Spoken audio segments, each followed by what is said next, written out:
Well, hello and welcome to this live English question and answer lesson.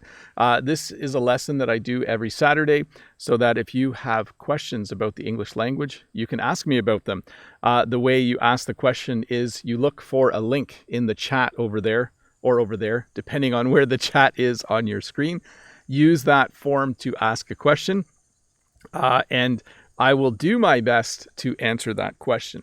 Let me do a sound check here. I know that I forgot to put the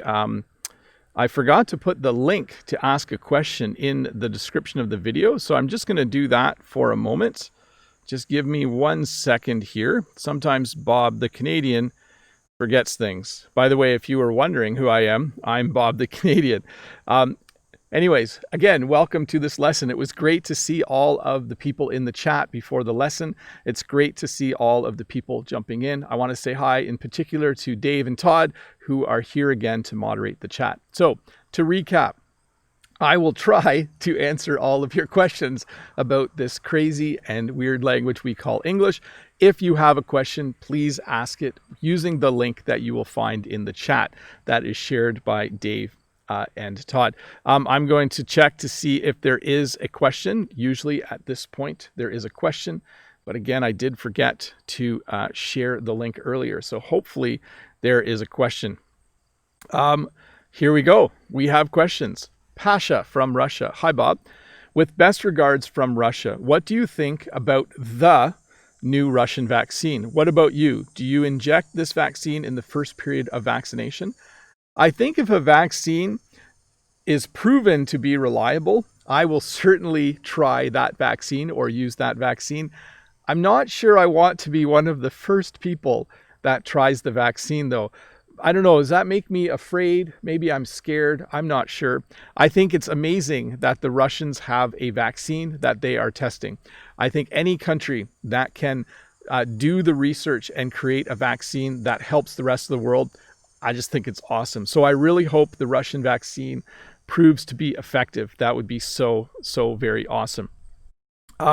Just give me one moment here. I need to figure out if there is another question. There should be another question. Just give me a sec. One moment, please. I think I've messed up my question form. Give me 1 second and I will find the next question. So question number 3. Here we go. Mary the Iranian has this question. Hi, Teacher Bob. Could you please explain the term take it out on for us? Thanks a million. Let's say you're in a classroom and the teacher leaves the classroom to go talk to the principal, and the principal gets angry at the teacher. And when the teacher returns, the teacher gets angry at the students. You would say that the teacher is angry and they decided to take it out on us. Okay, I'm not sure why the teacher is mad at us or why the teacher decided to take it out on us. Basically, when you take it out on someone, you're already angry about something else and you decide to be mean or harsh to another person because of your anger.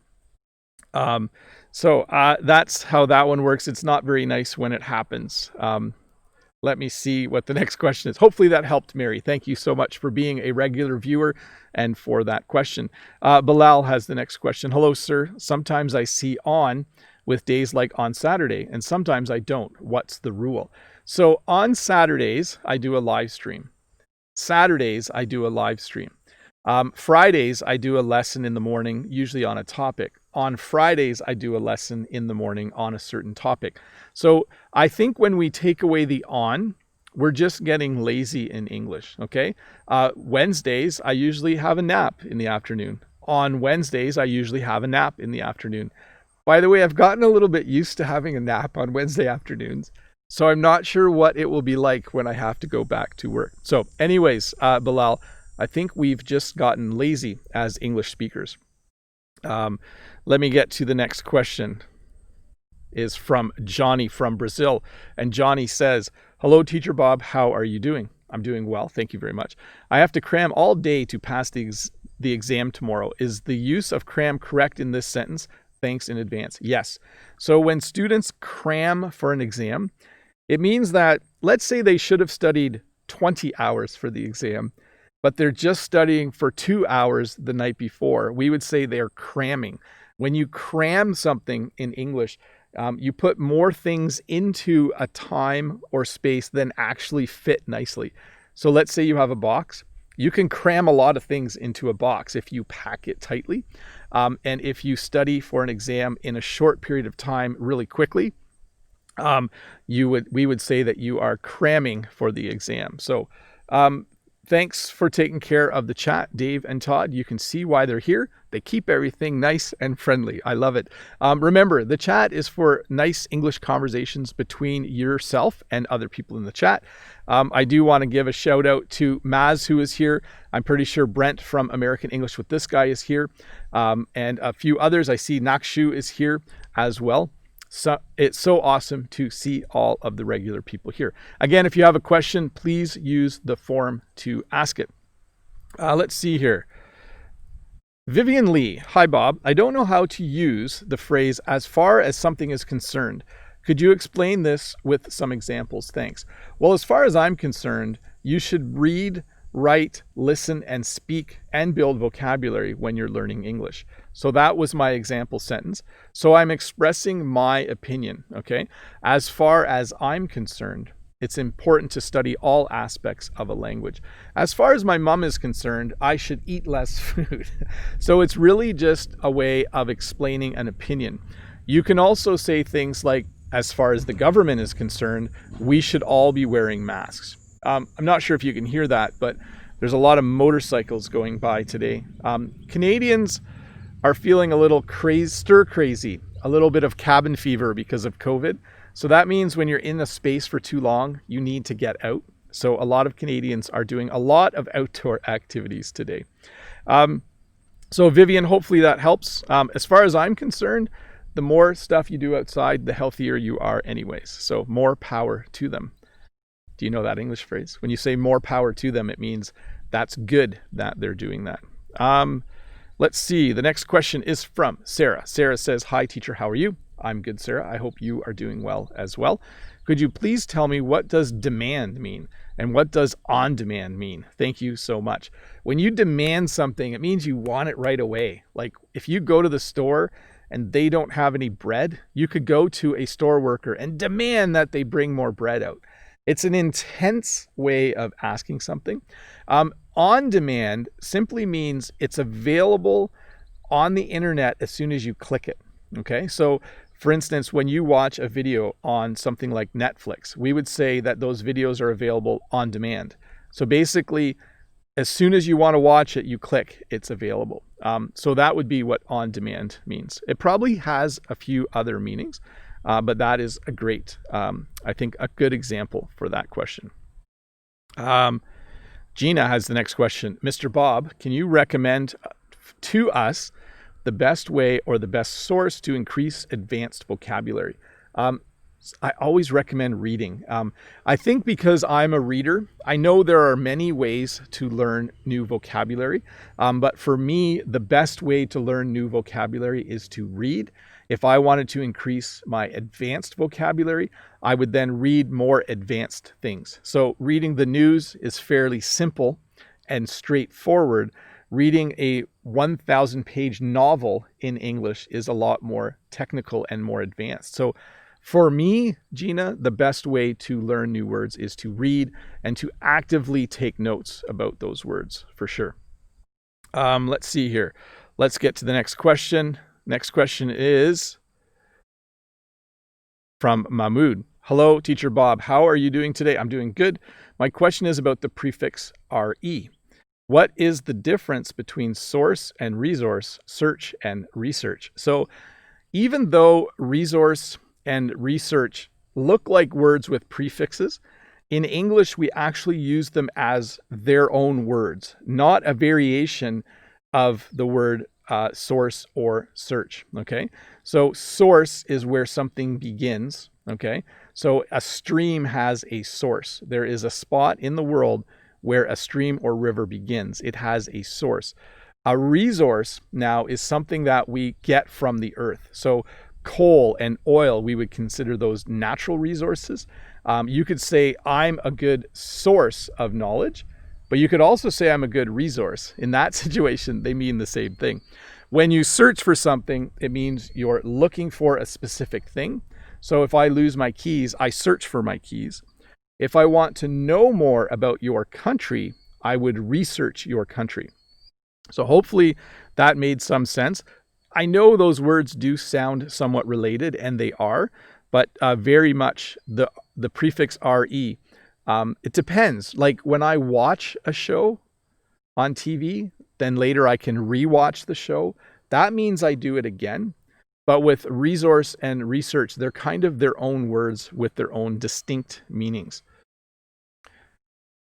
Delay. What are these meanings? Moved and moving. They are an emotion. Well, so if I live in one city, I can move to another city, and I would say that I am moving.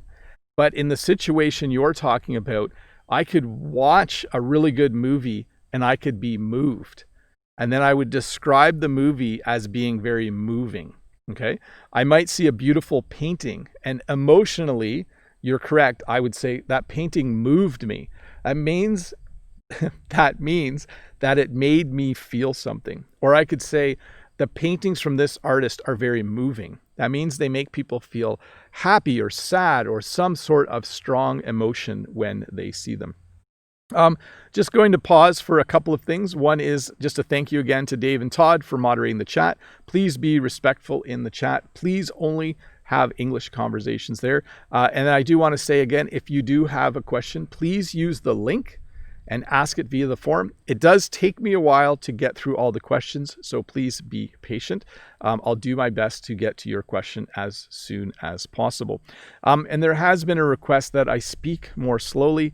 You know, at my age and the speed I speak when I'm doing these videos, it's really hard for me to do that. So I'll probably just speak my normal speed. So I apologize if this is too fast for you. Let me see. The next question is from Modine.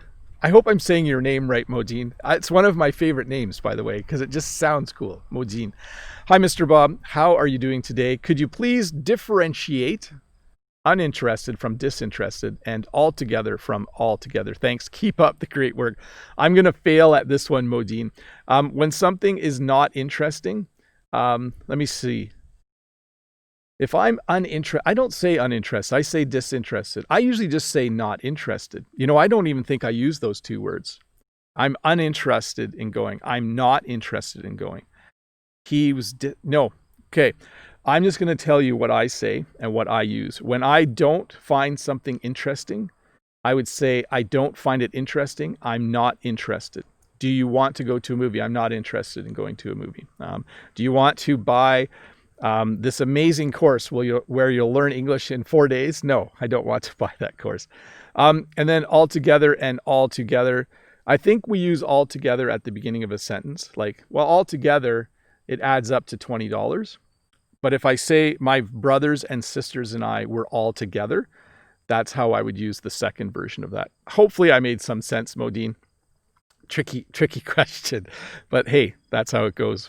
Sometimes the questions are tricky. Sometimes the questions are simple. I do want to stop and just say hi to the 519 people who are watching. If you're new here, there is a red subscribe button there. You should click it because then you get notified when I put out a new English lesson. And I do put out a lesson every Tuesday. I do a live stream every Friday, and I do a question and answer live stream every Saturday. Yesterday's live stream was actually about colleges and universities, and a lot of people liked it. Some people thought it was boring, but like I said yesterday, when you learn a language, you don't just want to learn the exciting parts. You have to learn the boring parts as well. Let's see here. I was going to say one other thing, and it slipped my mind. That means I forgot about it. So let's just move on to the next question. Lukas from Brazil. Hi, Bob. You're a great teacher. Thank you very much for the compliment. Can you explain the expression bridge the gap? So when you bridge the gap, it refers to when, like if two people or organizations or even a method are separated, you need to bridge the gap. So let's say I'm from a country that hates another country, and we've been fighting for years. You would say that there is a divide between the two countries, and you would say they would need to talk and they would need to use diplomacy to bridge the gap between their two cultures. Okay, so when you bridge a gap, it means there's something separating you from someone. And it's used often in the news. You'll hear it quite often in the news. Like, there wasn't enough money for education, so they needed to bridge the gap, and they used money from a different level of government. That was a bad example, but it was correct at least. Let's see here. Next question, Bruno, Basso, Brazil. Hello, Teacher Bob. Salute, my friend. It is my first time watching the live, so I want to know, what do you know about my country, Brazil? So a couple of things I know about Brazil. Number one, in Canada, we grow a crop called soybeans. And in Brazil, you grow a crop called soybeans. And when Brazil has a really good harvest, the price of soybeans goes down in Canada. So that's one thing I know about Brazil. The other thing I know about Brazil is I had an opportunity to talk to someone named Rodrigo. Rodrigo's usually in the chat. I think he's here today. Rodrigo, VIP IDP. And he let me know a number of really cool things about the country of Brazil. So I know that now I have a friend named Rod in Brazil. So that's very cool to have. And by the way, Rod, hope you're doing well. I know you're teaching again. Rod teaches English as well. And I look forward to talking to you in September and seeing how things are going for you. Let's see here. Let's get to the next question. SL Lanka Hi Bob. Could you explain the phrases booms and busts? And we would turn a lot of heads driving past people. Thank you for being such an amazing teacher. If you put a really loud stereo or radio in your car, and then when you crank it up, that means when you turn the volume really loud and it goes boom, boom, boom, you would turn a lot of heads driving past people. Okay? So if you have a really loud stereo, if you bought a big hat, like a ludicrously big hat, that means like really, really big, you would turn a lot of heads driving past people.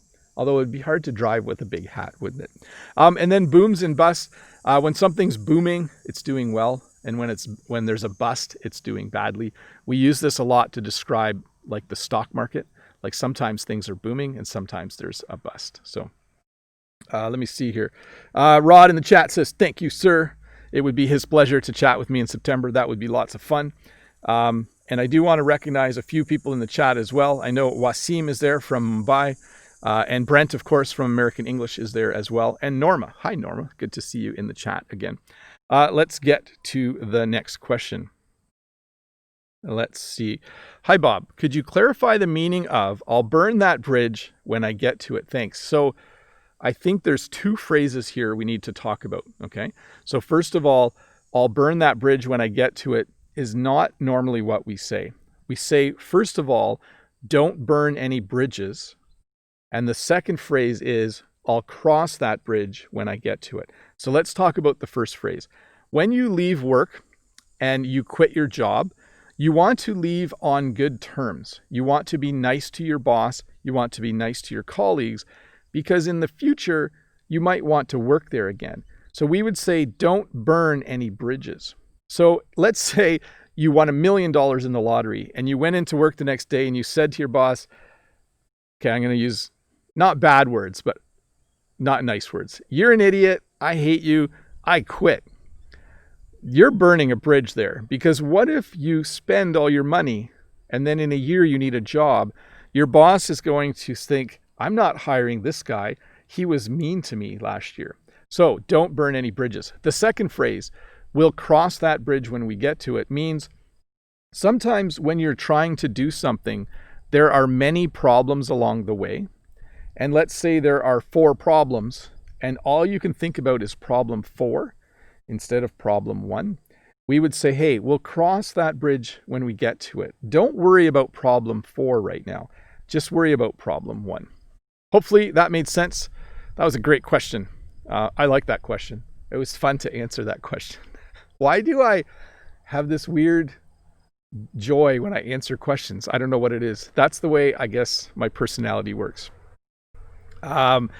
Andrei, hi Bob. What is the difference between seldom and rarely, and what's used the most? Thank you so much. Well, I seldom get this question. I rarely get this question. I seldom go to fancy restaurants. I rarely go to fancy restaurants. They're very similar. And I would say I use seldom more.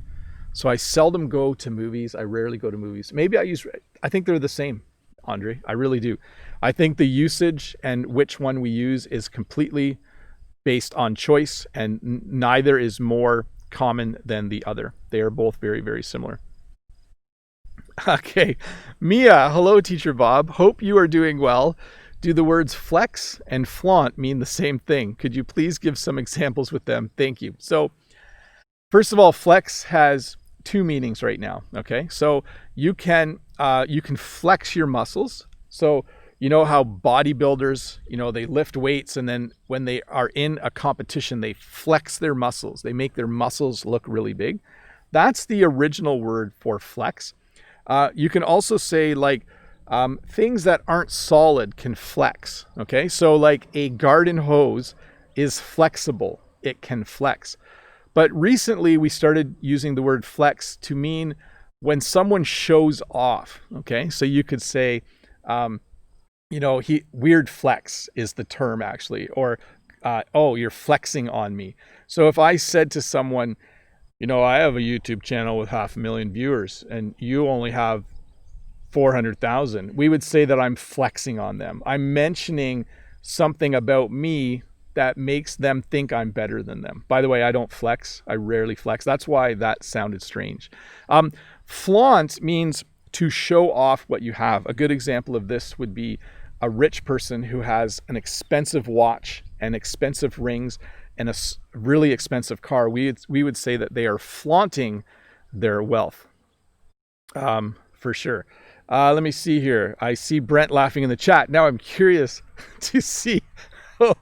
Arone was saying, Bob, the mad Canadian. Haha. Yes. That's just the way it goes, I guess. By the way, mad has a couple different meanings. I'm not sure if you knew that. Let's see here. Next question. Let's see. I'm not sure I can answer this one. We got a little bit of a problem here. That's not what I wanted to click. Just give me a sec here. There we go. Harry Z, or Harry Z if he was in the US, but in Canada you would be Harry Z. Among this summer's television hits in China has been Sisters Who Make Waves. Is it inverted word order, and why it can be inverted? Sisters Who Make Waves. It's kind of, it's a way we make sentences when we're making titles, brothers who fight, sisters who make waves, countries that don't eat bananas. Sorry, that was a bad example. It's just a way that we make a punchy title for something. So you could say something like, Bob the Canadian, man who teaches English on YouTube. So that's how you would make a punchy title. That's how I would describe that one. Let's see here. Next question from Renata. Hi, Renata. Renata, by the way, has been a long time regular of this channel. So Renata, it is good to see you each week. That is very awesome. Hey, Bob, could you please explain the meaning of stall out? As in the example, the storm is expected to stall out this week. Thank you. Be well. So when something is moving like a storm and then it just slows down and disappears, we say that it stalls out. I'm going to pause and say thank you to Lukas Rossi for the super chat. Hi, Bob. I'm a teacher too. Very cool. Would you say it is key to make students stop confusing verb forms when speaking? So there's two ways to do this, Lukas. When you are speaking a language, you need to be able to speak freely at certain times and make mistakes without being corrected. And then you need to create situations where students speak in English and you do stop them and correct them. And you need them to be aware of when you use each, okay? So what I'm saying is this. If you are having a student have an English conversation with you, you say, I will not be stopping or correcting you. This is a casual conversation just for practice. And then if they make mistakes, that's fine. Then you have a different type of lesson where you say, we are going to have a conversation. This is for correction, and I will be stopping you and correcting you during this. Those are very powerful things to do. Hopefully that helps, Lukas. Awesome that you're another English teacher. Renata, though, stall out. It comes from if you're driving a vehicle and the engine suddenly sputters and stops, we would say the engine stalled. Okay, and we use that term as well to talk about weather. Next question is from Athanasios GR, who doesn't use the name Nathan anymore. So very cool. I like Athanasios, is just more fun to say. For sure. Sorry, I'm just looking behind me because I hear a tractor, but I don't see a tractor. Anyways, hi Teacher Bob, what's up? Sorry, that the sky. Sorry, that's like one of the lamest kid jokes in English. Kids will say, "Hey, Dad, what's up?" And you'll say, "I don't know," and they'll say, "The sky." So anyways, what's up? Not much. Thank you, Athanasios. Could you please explain to me the phrase "scoot over"? Thanks you in advance. So let's say there were 5 people sitting at this picnic table, and there was almost enough room for me, but not quite. I could say, "Hey, could you scoot over so I can sit here?" We also say scooch over. Okay, so could you scoot over? I'd like to sit here. Or could you scooch over? I'd like to sit here. Let me get to the next question.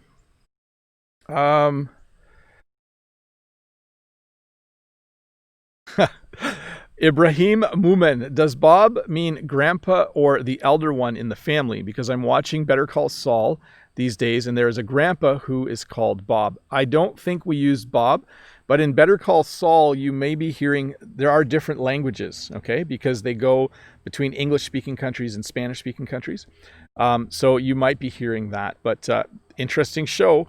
You'll learn a lot of English. You'll also, at times, be very confused about what is happening in Better Call Saul. That's just my opinion. Let me see here. Eduardo, hi Bob, good morning. Hi Eduardo, I have a question. I've understood the word for the sport football comes from the English foot and ball, so the word soccer is a synonym. I don't know why we call it soccer. So in Canada, we have soccer. In the United States, we have soccer. When we say football, we mean Canadian football. There's actually Canadian football and American football, the National Football League. That's the football where you carry the ball and you pass the ball and you sometimes kick it. So we just use the word soccer. I should research the history of that because that question does come up from time to time. Evangelina Figari, hi Teacher Bob, could you speak any phrase in French? Non, je ne veux pas parler français maintenant. Je veux parler seulement en anglais pendant le live stream. I don't know the French word for live stream, so I just used live stream with a French accent. I hope that worked for you. Let's see here. A few bugs flying around. Random guy has the question, what's the difference between another and other? I usually just give 2 examples. If I have a cookie and it was really yummy, I might have another. If I buy a red van and I really like it, I might buy another someday. But if I say, can I have that cookie instead of that cookie? No, sorry, let me back up here. If I say, my one brother likes computers, but my other brother does not. I like using other and brother together. That's how I would use other. Hopefully that made some sense.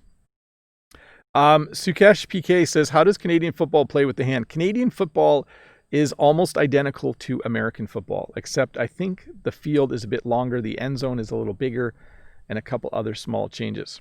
Let's see here. I do love your accent, Corey J. Yes, maybe I'll make a whole video someday where I speak French for all of my French viewers. Let's see here. I can use these in a sentence, Maria. Hi, Bob. Hope you're doing great. Could you explain the difference in meaning between rise, raise, and arise, and how to pronounce them? Thanks. So let's do pronunciation first. Rise, raise, and arise. So I'm going to do these backwards. Sometimes when I'm doing a live lesson, problems arise. So when I use arise, it means things come up, things happen. Sometimes when you go on vacation, problems arise. So that means maybe you're late at the airport, maybe you miss your flight. We would say things arise. And then raise, I can raise my hand. The easiest way to remember raise is that if you're in a classroom and you're a student and you have a question, you need to raise your hand. And then rise. Rise simply means like in the morning, I rise at 7 a.m. That's an old-fashioned way to say it, though. We usually say I get up or I wake up. You can also say it's on the rise, like a hill can be called a rise, but I don't want to confuse you too much. Brent says, Canadian football is pretty exciting. You can actually have one player offside before the play begins. You know, a lot of NFL players, American football players, play in the CFL, the Canadian Football League, in order to get more experience. So many times a percentage of the Canadian team will actually be American. It's really cool. Actually, we share players. Although it must be hard to get used to I think the ball is a slightly different size.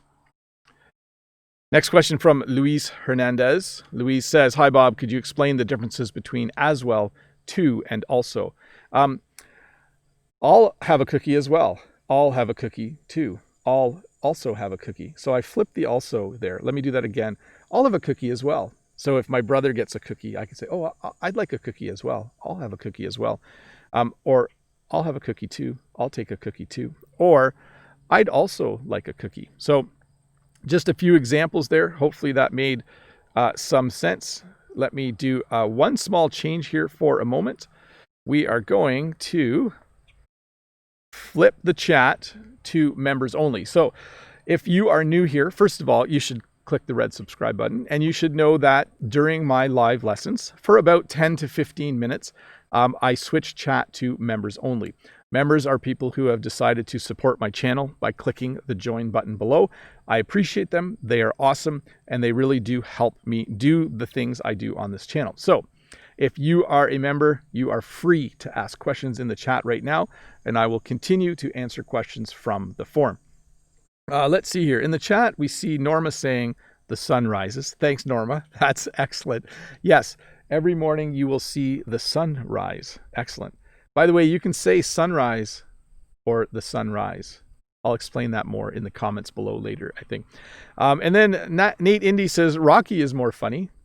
So obviously a conversation is happening, and I don't know what the conversation is about. I am in the dark. In English, when you say that you are in the dark, it means that you don't know what's going on.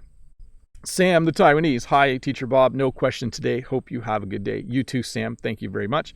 Christopher, can you tell me the difference between passion and ambition? So passion has more emotion, and ambition has more determination and drive. So let's say someone really likes art. You could say their passion is to be an artist. That means that emotionally, in a loving way, in a way where they just desire it, they want to be an artist. Whereas if someone wanted to be a lawyer, you could say his ambition is to be a lawyer. So they're really just slightly different ways of saying the same thing. Definitely passion has a lot more emotion attached to it, more of the desire, love emotions. You know, he has a real passion for making homemade ice cream. I don't know why I said that one, but his ambition is to start a business where he sells ice cream. Let's see here. Corey J, could I have your opinion about the TOEIC exam, please, Bob? I'm not too familiar, Corey, with that exam. I do know that exams play a key role in motivating you and measuring your progress in a language. So exams, in my opinion, do two things. They make you study more as you prepare for it, and they give you like a scientific number or grade to let you know how good your English is. So I think any exam is very, very important. Rod VIP, Mr. Bob, are you all ready to come back to the classroom, or the new normal worries you quite a bit? It's day to day, Rod. Some days I'm excited. Some days I'm worried. Some days I'm excited. The next day I'm scared. So we'll see. I still have a few weeks left. We'll see how it goes. Sorry, a little glare on my screen here. I'm just adjusting. Let's see here.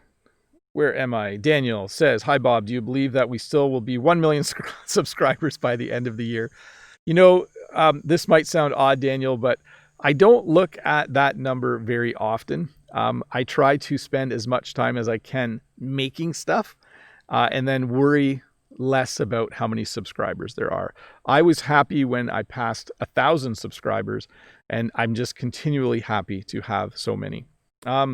Let's see here. Nakshu says, Sir, can you please tell me something about propelled essentially? So I'm not sure, because when something's essential, it means it's important. When something's propelled, it means it's pushed, like a boat is propelled through the water. So I can think of a sentence where I would say, a sailboat is propelled essentially by the power of the wind, whereas a powerboat is propelled essentially by the motor. Brent, of course, now wants ice cream because I mentioned ice cream. By the way, Brent, I have reduced the amount of sugar in my diet as of a week ago.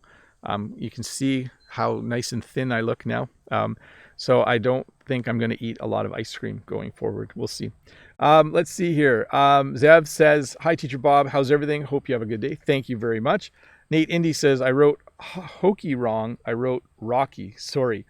So hokey and hockey, let's see. I'm not sure which one you're saying. If something's hokey, it means it's funny. And hockey is obviously a game we play. Slightly different spellings between the two. Lolly says, my ambition is to speak fluent English. My passion is learning English with Bob the Canadian. Excellent use of both of those words, Lolly. Great stuff. And then Sam says, lolly, lolly, that's so sweet. Awesome. Thanks, sir. And then Christopher, I really want to see your reaction when one of your students sneeze in the class on the first day. Yeah, it's going to be different, isn't it? I know I was at the grocery store and a man was wearing his mask. We have to wear masks here in Canada. But he started coughing. And I was kind of like, oh, like when people sneeze and cough now, it is a little worrisome. Let's see here. Corey J, how long have you been learning French and teaching it? I have been learning French since I was 6 years old in school. In Canada, students learn French from age 6 up to age 17, although it's only a couple hours per week. And then after that, I did major in French in university, and I also lived in Quebec for about 10, I can never remember, it was like 10 or 11 months, and I worked in a restaurant. You're looking quite svelte. Thanks, Brett. Yes, I am trying to be healthier all the time. So this cup doesn't work very well unless you open it. If you don't open the lid, the water stays inside. Let's see here. Let me get to a question from Thar. How can I master phrasal verbs? Well, two ways. One, you need to study them. The best way to study them, I think, is to watch YouTube videos. I'm not talking about just my own. Learning phrasal verbs as an intellectual pursuit or an academic pursuit, I think works best on YouTube. And then secondly, you need to use them, okay? So you need to find ways to put them into your English conversations. Let's see, Samuel Chen, hi dear Bob, there will be a Tim Hortons coffee shop in my city. It reminds me that you once talked about it. Do you have any recommendations? Thanks. Well, Tim Hortons is yummy, but everything that Tim Hortons sells has sugar in it. I'm trying to eat less stuff with sugar in it. So, but I do like just a simple chocolate dipped donut. That would be my recommendation right from the top. Nateindie, ice hockey, the sport. Yes. Corey J says, merci Bob. Thanks, Corey J. Christopher, great use of the words. I appreciate it. I did too. Awesome stuff. Let me get to the next question here. See if I can figure this one out. Wasim Sain. Hello, Bob. Sir, good evening. How are you? Could you explain to me these sentences after reaching, after reach, and after reached? Which is correct? Thanks. So I would say after reaching. So after reaching, let me see. I'm trying to think of, after reaching 400 goals in his career, he attempted to get 500 goals. So that would be an example. You could say it with me as well. After reaching 100 subscribers, I was really excited to keep doing YouTube. By the way, when I got my first 100 subscribers, I was ecstatic. Okay. I was blown away. When I got 1,000 subscribers, I just couldn't believe it. When I got 10,000, I was like, this was just unbelievable. And now I just every day actually have trouble believing that I have this many subscribers. So thank you to all of you. And if you're not, there's a button right there as I click the wrong way. Let's get to the next question. Hello, Mr. Bob. What's the synonym to as to? Thanks a lot. Hope you have a great Sunday. As to that, I don't know what to say. See, I use the phrase as to a lot. If someone tells me something, if someone says, well, you're going to have to wear a mask at work, I would say, well, as to that, is the school going to buy me masks? So I think as to, let me think about that one, Rod. That's a tricky one. I like tricky questions, though. As to, maybe you can give me an example in the chat of a sentence that you're thinking of. That might help quite a bit. Let's see here. This guy, he's svelte and I'm close to a soccer ball. I hate quarantine so much. Yes, Corey J, thanks. And then Tim Hortons sponsored my son's hockey team when he was little. They were called the Timbits. Yes, Timbits. Yes, we actually have almost all youth soccer in Canada is sponsored by Tim Hortons. And we actually call it Timbits soccer. That's what we call it. We don't call it Timbits football, though. So let me just jump over here. It's been a little over 10 minutes. Let me get to the chat controls, and I will turn members chat off. Again, thank you to all of you who have your name in green and who have a little crown by your name and who get an extra video every Wednesday, and you get to participate in members only chat. Thank you for clicking that join button and supporting my channel. That was really awesome of you, and I continue to appreciate that. Let's see here. Next question. Lalit Pal. Hi, Lalit. What do drive off and drive away mean? Thanks in advance. So if I'm sitting here and Jen gets in the van, she might drive off. She might drive away. They mean the same thing. So if someone is here and they leave in a vehicle, I would say, oh, when he was driving away, his coffee was on the roof of his van and it fell off. I could say, oh, when he was driving off, his coffee was on the roof of his van and it fell off. Did I say drive away? When he was driving away, when he was driving off. You could say both, and they mean the same thing. Let's see here. Igor, sorry, bugs. It's always bugs out here. By the way, if you listen closely, you can hear the cicadas. There are a lot of them. One actually landed on my arm the other day. It was really big and quite ugly, actually. Hello, Bob. What means the phrase, I'll sink my teeth in disbelief?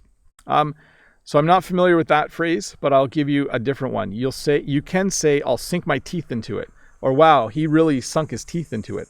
If you all of a sudden start to study English 10 hours a day, 7 days a week, you would say, wow, you're really sinking your teeth into it. Okay, that's a very common thing to say. But sink my teeth in disbelief, yeah, no, I'm not sure we would say that. Next question is from Nathan. Nateindie. Hi, Nathan. Hi, Teacher Bob. How are you? What is the difference between scheduled and booked? So just a little correction there, Nate. What is the difference between scheduled and booked? So I scheduled a dentist appointment. I booked a dentist appointment. So for some things you can use both. You know, I scheduled a time to meet with them. I booked a time to meet with them. That works. When you're going on a trip, though, you would book a flight. You wouldn't really say schedule a flight. You book a flight. You book a hotel room. You don't schedule. You book a hotel room. So slight difference. I think if you're just talking about like a meeting or an appointment, you would use either, and both would work. Here we go. This is the most straightforward question I have ever gotten. This is from Zhao, and it's pronunciation, the. So the word the is very tricky for some people to pronounce, depending on what your native language is. So it's the. The word the is is hard to pronounce. The word the made me thirsty. So the. All I can say is my tongue is between my teeth. It's literally right there. I know it kind of looks weird. The. So there you go. How to pronounce the. Manadi Vishwakarma. How do you pronounce the word berserk, please? Thanks. So listen to how I say berserk. So it looks like there is an R that you need to pronounce. We don't hardly say it at all. So he went berserk. Man, that guy just went berserk. That when you go berserk, it means you go crazy. So we don't say that first R. I don't think I say it at all, berserk. I was driving my van, and all of a sudden all the dash lights started flashing. The van just went berserk. Yeah, we just say berserk. It's a great word. It's from berserker, isn't it? I think an ancient Viking warrior called a berserker, I think. Let's see here. Oh, I'm clicking the wrong things. Give me a sec here. Ellen from Brazil. Hi, Teacher Bob. Thank you for your lessons. What is the difference between as well and to? I think I use them the same I think I use them the same way. I don't use them the same well. I use them the same way. I like to do a live stream on Friday. I like to do a live stream on Saturday as well. I like to do a live stream on Friday. I like to do a live stream on Saturday too. So in that case, they mean exactly the same thing. Maz in the chat is bringing up a good point. The has two pronunciations. It's like the and the, depending on the word that it follows. So here's how I do that, Maz. So this is the cup that I use when I'm doing my live stream right now. This is the cup. If I want to emphasize it, I could say this is the cup that I use during my live stream. So it's a way to emphasize the noun. You know, the U.S. is the country with the biggest military. I think it is. Maybe it's not. I'm not sure. So when I want to emphasize something, I use the instead of the. There's different ways to use the though, but that's how I use it. You know, this is the camera to get if you want to do live streaming. By the way, it's not a really great camera. It does the job, but it's not perfect. Let's see here. Daniel, I'm going to just give myself a sec here to do this. I'm going to post a link in the chat for all of you. So Daniel says this. Hi, Bob. Thanks for the video. 10 things you don't do in English classes. It was really funny and true. So I did just put a link. You can see that Nightbot has shared a link for me. That is my most recent video where I had some fun. I actually went to school. It was my first time back at school in months. And I made a little video while I was at school about 10 things you should not do when you are taking an English class. And some people thought some parts of it were funny. I can tell you this, it was a lot of fun to make, for sure. VISHNURAJ Hi, Teacher Bob. What is the difference between novel coronavirus and COVID-19? What is the meaning of novel? Novel simply means it is new, okay? So it's kind of a more official way to talk about it. It means that it is a COVID type virus, but it is a new version of, I think it's a new version of the SARS virus. So it's a novel coronavirus. So that means it is a new type that has not been seen before. John from Vietnam. Hi, Mr. Bob. I have watched an English conversation video. Someone asked the girl, "Are you married?" And she said, "I'm on the market." What did she mean? So this is an older term. We don't use it a lot anymore, but it means that she's not currently dating anyone and she's not currently married. So if someone says, "Are you single?"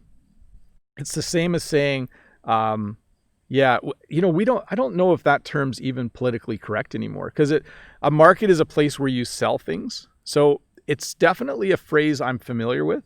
I have not heard that phrase used politely in a very long time, but it simply means that that person is single. If someone says, "Is he on the market?" They're basically asking, is he dating someone or is he married? I guess it's still used a bit. It's definitely a crude way to refer to it. Let's see here. Next question, Corey from France. Hello, Bob. I do hope you feel great. Could I have your opinion about the TOEFL exam? Thanks. Oh, I think we had this question. I think I responded by saying, I think all exams are important. They help motivate you, and they also give you kind of a scientific, mathematical number about where your level of English is. I really liked taking French tests that let me know what my score was. That was really nice to know. Next question, here we go. It's from Lukas. Lukas says, "Hi, Teacher Bob. Could you tell me what form is correct? Is it okay for me? Is it okay for me That's the right one. And number 2, I am in, I am on. So number 2 can go either way. Let me go back to the first one. I would say, is it okay for me? Is it okay for me to, trying to think of an example here. Is it okay for me to stop by later today? Is it okay for me to visit you tomorrow morning? That's how you would use that. Is it okay for me to visit you? Yeah, so you do use to after the me. Is it okay for me to visit you? Is it okay for me to stop by?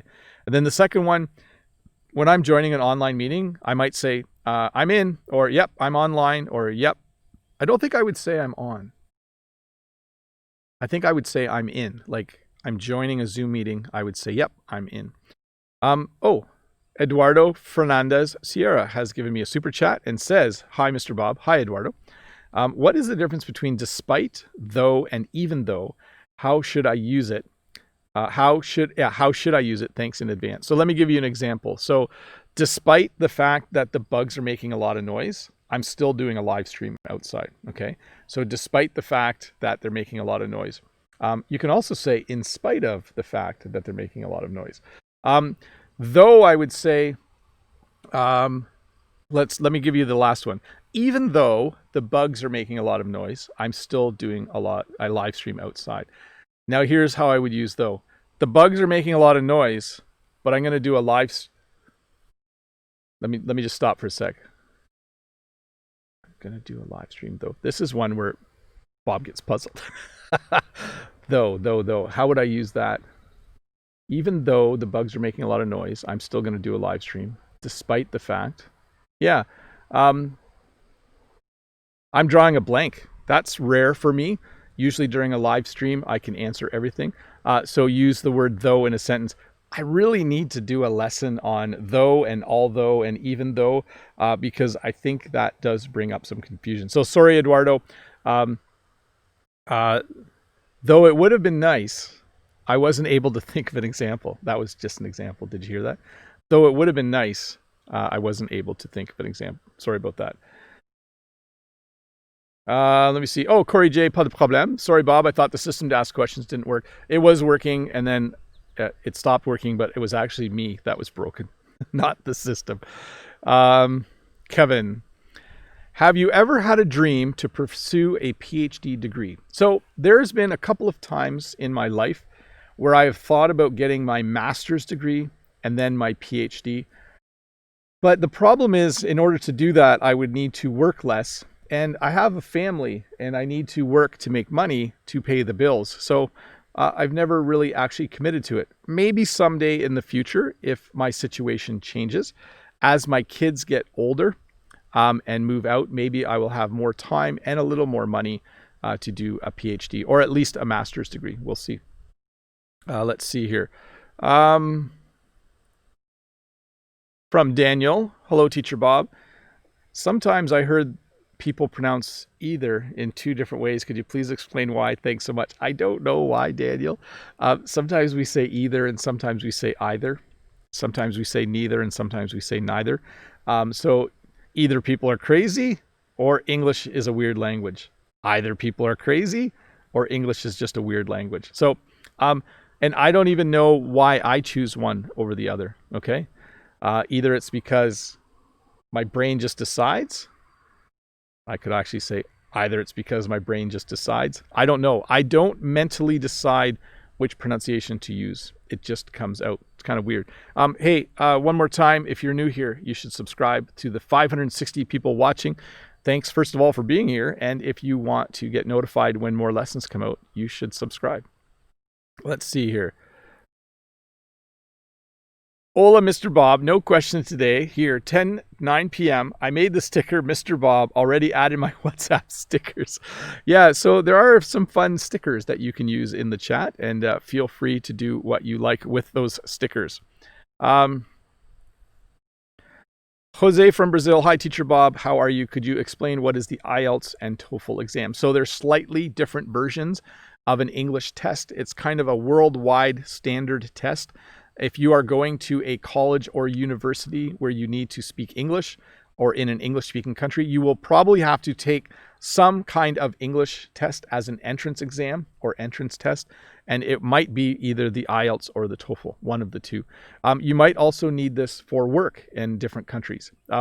I know for me, if I wanted to study in France, because I have my B1 and B2 Alliance Française test results, I'm allowed to study at the university level in a country that speaks French. So it's just a way to measure your English, and it will allow you to go to school in different countries. Next question from Abraham. Abraham says, which way is better to understand almost everything in English? Which is good, reading or listening to learn quickly? First of all, it's hard to learn quickly. Second of all, in my opinion, if you have the time, reading is better than listening, but just wait. But listening is easier to do than reading. And let me explain. When you want to read, you have to stop everything you're doing and sit down and read. You can't do anything else while you're reading. But when you're reading, you can read at your own speed and you can learn lots of new words. But listening, you can do almost all day long, depending on what your job is. You can listen while you make breakfast. You can listen while you drive your car. You might be able to listen while you're at work. So even though I think reading is better, listening is actually easier to do for a longer period of time. Let me put it this way. You're not going to read a book for 10 hours in one day, but you could listen to 10 hours of English in one day. So I would say do both. That's my simple answer. You should do both of them. Let me get to the next question. To Tiet from Vietnam, what is the difference between achieve and accomplish? In life, I would like to achieve great things. In life, I would like to accomplish great things. He was able to achieve the highest score in the class. He was able, yeah, see, that's where it's different. You can achieve a specific thing, right? So in life, I want to achieve great things. In life, I want to accomplish great things. That means the same thing. But if you want to get the highest grade in the class, you would say he would like to achieve the highest score or the highest grade or the highest mark in the class. So slightly different. Yeah. Let's see here. Kevin Vo, I often forget new vocabulary I just learned. Is that normal? Yes. First of all, that is very normal. Unless you very quickly use new vocabulary in your writing and in your conversations many times, it will not just stick in your head. Could you please tell me how do I remember them? Yes, use them right away, as much as you can, for sure.